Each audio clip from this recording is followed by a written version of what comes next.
সম্প্রতি ঘরের মাঠে নিউজিল্যান্ডের বিপক্ষে ৩-০ হোয়াইট ওয়াশ হয়েছে ভারত। নিয়মিত একাদশও নেই সেরা ছন্দে। সব মিলিয়ে বেশ নাজেহাল অবস্থাতেই ভারতীয় ম্যানেজমেন্ট। সেজন্যই ঘুরে ফিরে আসছে মোহাম্মদ শামির প্রসঙ্গ।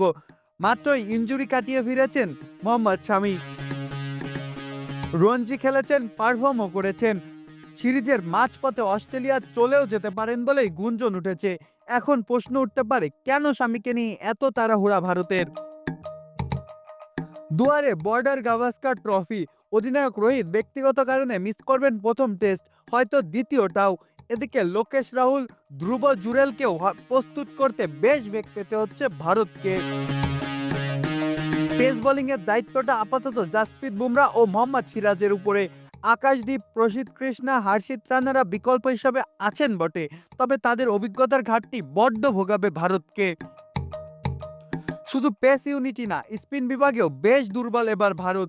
একসময়ের জৌলুসপূর্ণ দুই স্পিন জাদুকর রবিচন্দ্র অশ্বিন ও রবীন্দ্র জাদেজারও বেলা ফুরিয়ে এসেছে।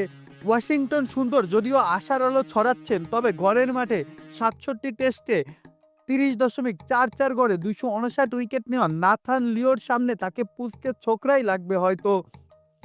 এই জন্যই ৩৪ বছর বয়সী মোহাম্মদ শামির জন্য হন্য হয়ে উঠেছে board of control for cricket in India BCCI. Shami যদিও বেশ আশার আলোই ছড়াচ্ছেন। ৩৬০ দিন পর খেলতে নেমেই রঞ্জি ট্রফিতে নিয়েছেন ৭ উইকেট। ব্যাট হাতে আছে গুরুত্বপূর্ণ ৩৭ রান, যার ফলে মধ্যপ্রদেশের বিপক্ষে ১১ রানের নাটকীয় জয় পেয়েছে তার বাংলা দল। একই ম্যাচে উপড়ে ফেলেছেন এই মুহূর্তে ভারতের অন্যতম ভরসার প্রতীক রজত পাতিদারের স্টাম্প। ২০১৮-১৯ সিরিজেও ৪ টেস্টে ১৬ উইকেট নিয়েছিলেন তিনি অস্ট্রেলিয়ার বিপক্ষেই। ফুলফিট শামি যেমন দ্রুত গতিতে বোলিং করতে পারেন, দিতে পারেন প্রাণঘাতী বাউন্সারও। তাই তো তার জন্য এত মরিয়া হয়ে আছে ভারত। প্রথম ২ টেস্টে হয়তো তাকে পাওয়াটা একটু বেশিই আশাবাদী হয়ে যাচ্ছে এই মুহূর্তে। তবে শেষ কয়েকটি টেস্টে হলেও তাকে বড্ড দরকার ভারতের। তাই তো আশা দেরিতে হলেও অস্ট্রেলিয়ার প্লেনে চড়তে যাচ্ছেন মোহাম্মদ শামি। মাহফুজ আহমেদ, খেলা ৭১।